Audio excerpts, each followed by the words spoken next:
એ આજે છે ને બહુ ઇન્ટરેસ્ટિંગ કોમેન્ટ આવેલી છે. પોસ્ટ જૂની છે પણ જૂની પોસ્ટ પર નવી કોમેન્ટ આવેલી છે. વાઇઝ એન્ડ વીટી એમને ટેગ બી કરી દેવું આપણે. એમણે શું કોમેન્ટ કરેલી છે ખબર?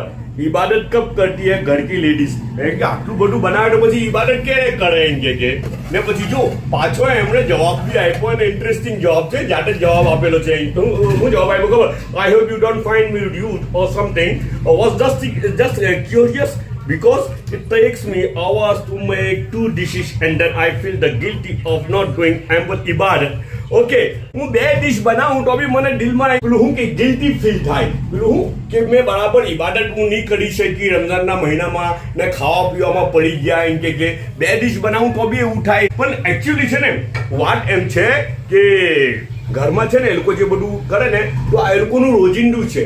અચ્છા, રમઝાનના સિવાય બી તમે જુઓ ને તો આ એક એ લોકોનું કુકિંગ એટલે એ લોકોનું એક પેશન છે, એ લોકોનું એક હોબી છે. રમઝાન પહેલા રમઝાન પછી બી તમે જુઓ તો કુકિંગનું એ લોકોનું ચાલુ છે. રોજનું કંઈ ને કંઈ આ ને તે ને બધું બનાવતા જ હોય. રાઈસ ને રોટી ને એ બધું બહુ ઓછું ખવાય. જે રીતે કઢી ખીચડી છે, દાલ રાઈસ છે, રોટી તરકારી, આપણે કે ને ગુજરાતીમાં રોટલીના હાયણું. અચ્છા, તે તો સમટાઈમ્સ કે રેર મહિનામાં એકાદ વખત બનતું હોય હે ને. અચ્છા, તો એ લોકોનું આ રીતથી પહેલેથી એ લોકોનું શિડ્યુલમાં આવી ગયેલું છે, ડેલી રૂટીનમાં આવી ગયેલું છે.